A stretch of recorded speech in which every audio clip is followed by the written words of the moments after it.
So আমরা next যে জিনিসটা শিখবো সেটা হচ্ছে stack and actually stack and queue আমি একসাথেই দেখাবো অ্যান্ড পরের তিনটাই আসলে এই দুটার মডিফাইড ভার্সন অর আপনি বলতে পারেন স্পেসিফিক ইউজ কেস।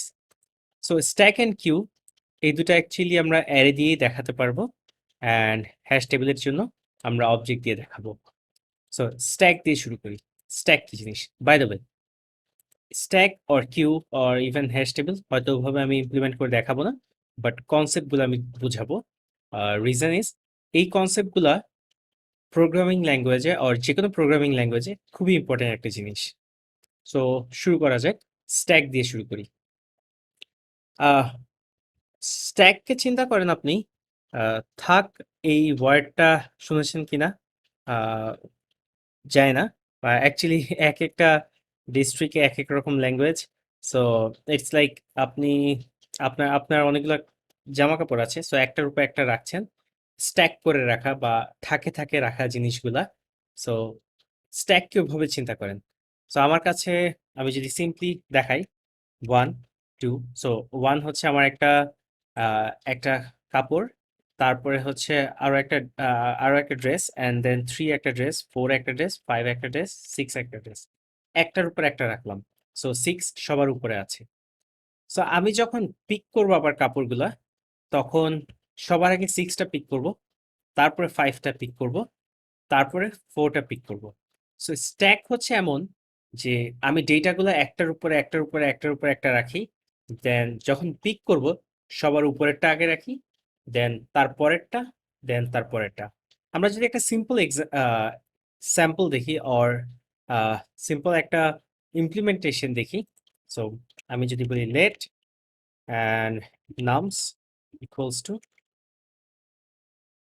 এই অ্যারেটা, আমি বলেছিলাম স্ট্যাক হচ্ছে অ্যারেরই মডিফাইড ভার্সন, অর বলতে পারেন হচ্ছে কোনো একটা ইউজ কেস।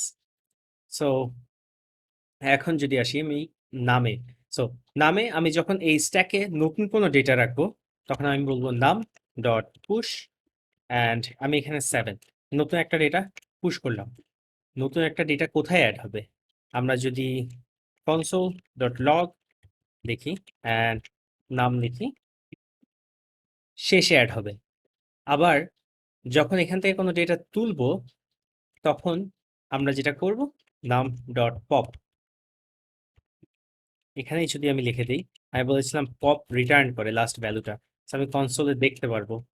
অ্যান্ড এখন যদি নাম দেখি, সো স্ট্যাক হচ্ছে আমি যখন নতুন কোনো ডেটা ঢুকাবো, তখন সেটা লাস্টে অ্যাড হবে, দেন যখন ডেটাটা তুলবো সেটা লাস্টেরটাই আগে উঠবে।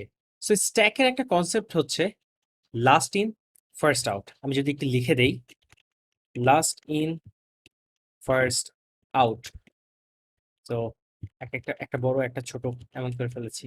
সো অর আমি যদি এটাকে ব্র্যাকেটে লিখে দেই, LIFO। যদি প্রোগ্রামিং ব্যাকগ্রাউন্ডের স্টুডেন্ট হয়ে থাকেন, অর আই মিন এক্স্যাক্টলি যদি সিএসসি স্টুডেন্ট হয়ে থাকেন, মোস্ট প্রবাবলি অ্যান্ড দের এইটা ডেফিনেটলি শুনেছেন, LIFO, last in first out.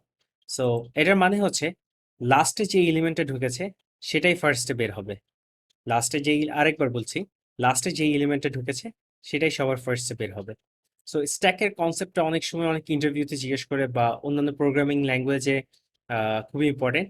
জাভাস্ক্রিপ্টও যেহেতু প্রোগ্রামিং ল্যাঙ্গুয়েজ ইম্পর্টেন্ট, বাট এটা ইউজ কেস খুব বেশি ইউজ করি না স্পেসিফিক্যালি ফ্রন্ট এন্ডে, বাট যদি কোনো প্রজেক্টে কাজে লাগে দেখবেন। বাট কনসেপ্টটা দেখিয়ে দিলাম। এরপরে যদি দেখি কিউ, আমি আবার সেম ভ্যারিয়েবলটা নেই, নাম। আমি স্ট্যাক বলেছিলাম, বাই দ্য ওয়ে এটা অন করে নেই, স্ট্যাক বলেছিলাম সবার লাস্টে যেই ডেটাটা ঢোকে সেটাই সবার ফার্স্টে বের হয়। আর কিউটা হচ্ছে সবার ফার্স্টে যেই ডেটাটা ঢোকে ফার্স্টে সেটাই বের হয়। আমি যদি একটু দেখাই, সো টেকনিক্যালি চিন্তা করেন, অ্যারেকে দিয়ে যদি আমি কিউ বানাই, তাহলে এটা হবে নাম ডট শিফট। শিফটে আমি বলেছি সবার প্রথম ডেটাটা উঠে আসে। অ্যান্ড এখন যদি আমি কনসোল ডট লগ করি, নাম, সো সবার ফার্স্টেরটা। আর কিউতে যখন আমি পুশ করি, সেটা অ্যাড হয় সবার লাস্টে। সো কিউর ক্ষেত্রে নাম ডট পুশ 7। সো এগেইন আমি যদি একবার কনসোল করি, কিউতে যখন আমরা কোনো কিছু অ্যাড করি সেটা অ্যাড করি লাস্টে, বাট তুলি হচ্ছে ফার্স্টে থেকে। অ্যান্ড স্ট্যাকে যখন করি অ্যাড করি সবার লাস্টে, তুলিও সবার লাস্টে থেকে। সো কিউর কনসেপ্টটা হচ্ছে ফার্স্ট ইন ফার্স্ট আউট। স্ট্যাকের ছিল লাস্ট ইন ফার্স্ট আউট, যেটা সবার লাস্টে ঢুকছে সেটা সবার আগে বের হয়েছে। অ্যান্ড কিউতে হচ্ছে যেটা সবার ফার্স্টে ঢুকছে সেটাই সবার আগে বের হবে। অ্যান্ড রিয়েল লাইফে কিউ যদি চিন্তা করেন, একটা লাইনে দাঁড়াচ্ছেন, যেই লোকটা সবার আগে আসছে সেই লোকটাই কিন্তু সবার আগে সার্ভড হবে। সো এই জন্য এটাকে কিউ বলে। আর ওই কনসেপ্টটাই এইখানে FIFO। সো যদি কখনো জিজ্ঞেস করে কেউ ফিফো কি, লিফো কি, আশা করি এখন বলতে পারবেন। সো স্ট্যাক আর কিউর ভিডিওটা এখানেই শেষ। ধন্যবাদ।